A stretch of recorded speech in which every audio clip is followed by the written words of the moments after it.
नमस्कार, जय हिंद साथियों।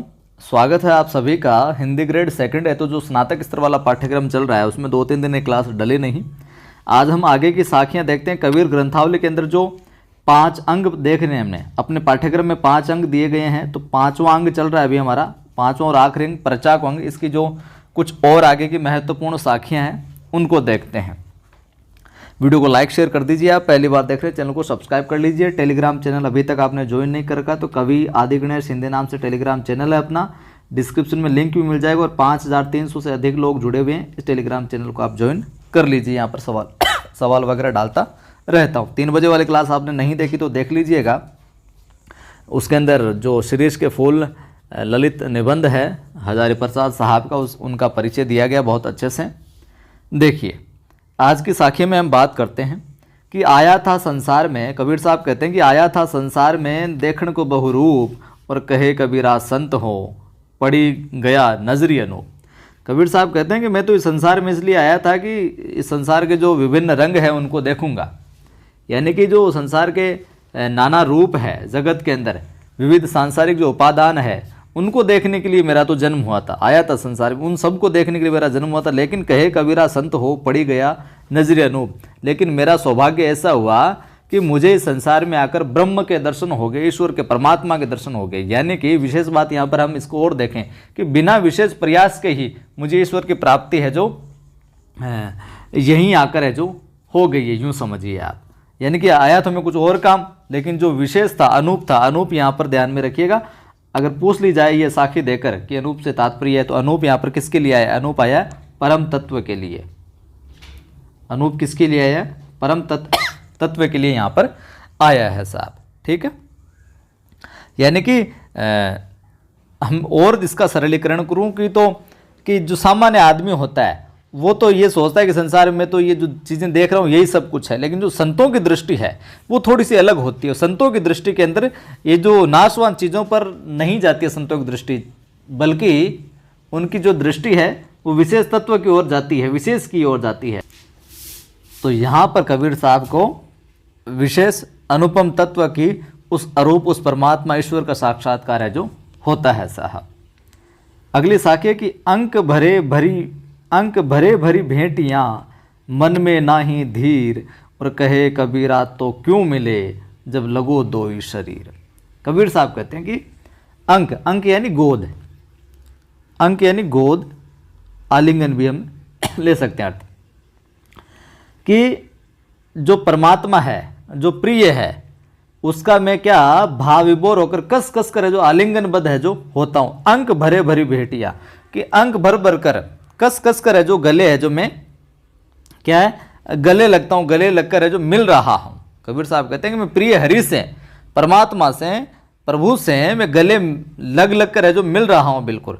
और मिलने से मन को क्या है संतोष नहीं मिल रहा है। मन में ना ही धीर, मन के अंदर क्या धीरता नहीं आई है, मन व्याकुल हो रहा है, धैर्यहीन है जो बहता जा रहा है। और ऐसा ये तब हो सका है कहे कबीरा तो क्यों मिले जब लगो दो शरीर। कबीर साहब कहते हैं कि मन में धीरता नहीं आ रही है, धीरज नहीं है, जो भाव है वो धैर्यहीन है होकर जो बहते जा रहे हैं। और ऐसा ये तब हो सकता है जब मेरा जो शरीर का द्वैत भाव है वो समाप्त हो गया है, आत्मा परमात्मा वाला जो भाव वो समाप्त हो गया। अर्थात भगवान से सच्चे प्रेम के लिए अगर आपको प्राप्त करना तन मन धन की जो एकता होनी चाहिए है, तो द्वैत भाव से परमात्मा नहीं मिलता है। और ये याद रखिएगा मन में साधना धैर्य है तो वही प्रभु का है जो आलिंगन कर सकता है। जिसके मन में धैर्य है वही प्रभु का है जो आलिंगन कर सकता है, प्रभु का है जो प्राप्त कर सकता है। कहे कबीर तो क्यों मिले जब लगो दो ही शरीर। यानी कि कबीर साहब कहते हैं कि जब तक ये द्वैत वाला भाव समाप्त नहीं होगा तब तक है जो प्रभु से भेंट नहीं होगी। अगली साखी देखिए कि सच पाया सुख ऊपना अरुदिल दरिया पूरी और सकल पाप सहजे गयो जब साईं मिलिया हजूरी। बहुत बढ़िया साखी है। सच्चू यानी सच्चे, सच्चू यानी सत्य, सच, ऊपना यानी उत्पन्न हुआ।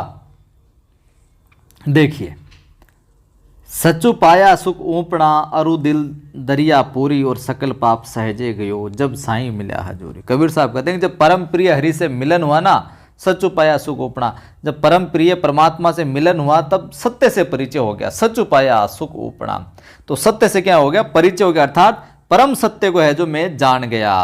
और इसका परिणाम क्या हुआ, अरु दिल दरिया पूरी। इसका परिणाम ये हुआ कि आनंद है जो उमड़ गया हृदय के अंदर, जो नदी है वो प्रेमानंद से, प्रेमानंद प्रेम के आनंद से है जो परिपूर्ण हो गई, लबालब भर गई यूँ समझिए। और सकल पाप सहजे गयो। और तब जाकर क्या, जब हृदय के अंदर प्रेमानंद की नदी सोता है जो बहने लगा, नदी है जो बहने लगी, लबालब हो गई, तब जाके सकल पाप सहजे गयो। तो तब सारे पाप है जो दूर हो गए। सकल पाप, सकल यानी सारे पाप, सहजे गयो सारे पाप सहजता से जो दूर हो गए। और सच्चा सुख जो प्राप्त हो गया जब साईं मिलिया हजूरी, अर्थात परमात्मा के परम तत्व को अनुभूति होने पर सत्य है जो प्राप्त हो जाता है। और साईं जब प्रभु की प्राप्ति होती है, हुजूर की प्राप्ति होती है, परम तत्व की जब प्राप्ति होती है तो मन का सारा पाप है जो निकल जाता है, साहब मिट जाता है। और वह हृदय के अंदर प्रेम की नदी है जो लबालब है जो चलती रहती है, बहती रहती है। अगली साखी कि धरती गगन पवन नहीं होता, नहीं तोया नहीं तारा, तब हरि हरि के जन होते, कहे कबीर बिचारा।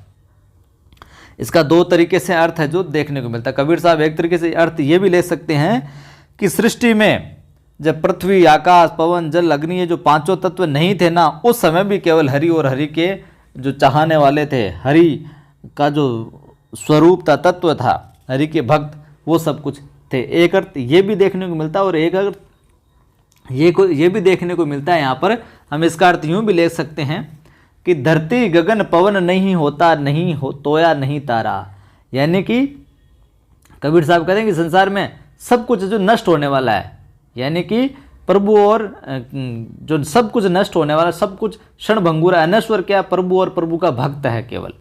यानी कि पृथ्वी हो गया, आकाश हो गया, वायु हो गया, जल हो गया, अग्नि हो गया, ये पांचों जो तत्व हैं, ये पांचों जो तत्व हैं साहब, ये पांचों के पांचों तत्व क्या है, नष्ट होने वाले कबीर साहब की बात के अनुसार। और अनश्वर क्या है, प्रभु और प्रभु के भक्त हैं। लेकिन यदि कबीर साहब आगे कहते हैं कि ये सारे के सारे नष्ट भी हो जाए ना, तो प्रभु की भक्ति, प्रभु और प्रभु की जो भक्ति है वो क्या है, यथा स्थिति रहेगी, यानी कि उनकी महिमा अमर, उनके अंदर कोई फर्क नहीं पड़ेगा।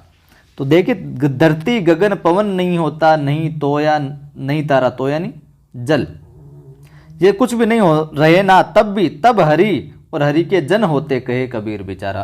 कबीर साहब के विचार में क्या है, ये सब कुछ नहीं होंगे ना, सब कुछ क्षण भंगुर जो नष्ट भी हो जाएंगे, तब भी हरि, पहला हरि आया प्रभु के लिए, और हरि के जन यानी भक्त, प्रभु और प्रभु के भक्त तब भी है जो होते, तब भी है जो रहेंगे साहब, अमर रहेंगे ये। तो ये थी आज की क्लास में साखियाँ।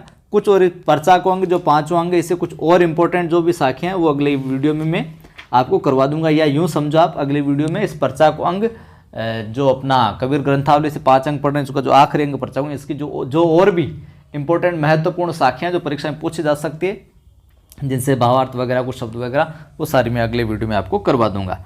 अभी तक भी लाइक नहीं किया तो लाइक शेयर जरूर किया करें आप साथियों। जितने ज़्यादा लाइक करेंगे उतना ज़्यादा मेरा उत्साह बढ़ेगा, जितने ज़्यादा शेयर करेंगे उतने ज़्यादा साथियों की मदद होगी, वो इस चैनल से जुड़ पाएंगे अपने परिवार से। और निःशुल्क रूप से आपको पता है ग्रेड 1, 2 की यहाँ पर तैयारी है जो चल रही है। और टेलीग्राम चैनल का लिंक डिस्क्रिप्शन में। पढ़ाई को लेकर डिमोटिवेट रहते हैं आप तो मेरा दूसरा एक चैनल है, आदि की आवाज़ नाम से यूट्यूब चैनल है। दूसरा यूट्यूब चैनल किस नाम से, आदि की आवाज़ नाम से। यहाँ पर मैं बहुत सारे पढ़ाई से संबंधित मोटिवेशनल वीडियो डालता रहता हूँ। किस प्रकार क्या तैयारी करें, खुद को मोटिवेट कैसे रखें, टाइम टेबल किस प्रकार से बनाकर हम पढ़ें कि सफलता है जो हमें मिले। तो आदि की आवाज़ पर जाइए यूट्यूब चैनल पर और उसको भी सब्सक्राइब कीजिए और मोटिवेशनल वीडियो देखिए, अपने आप को सकारात्मकता की ओर है जो अग्रसर कीजिए। फिर मिलता।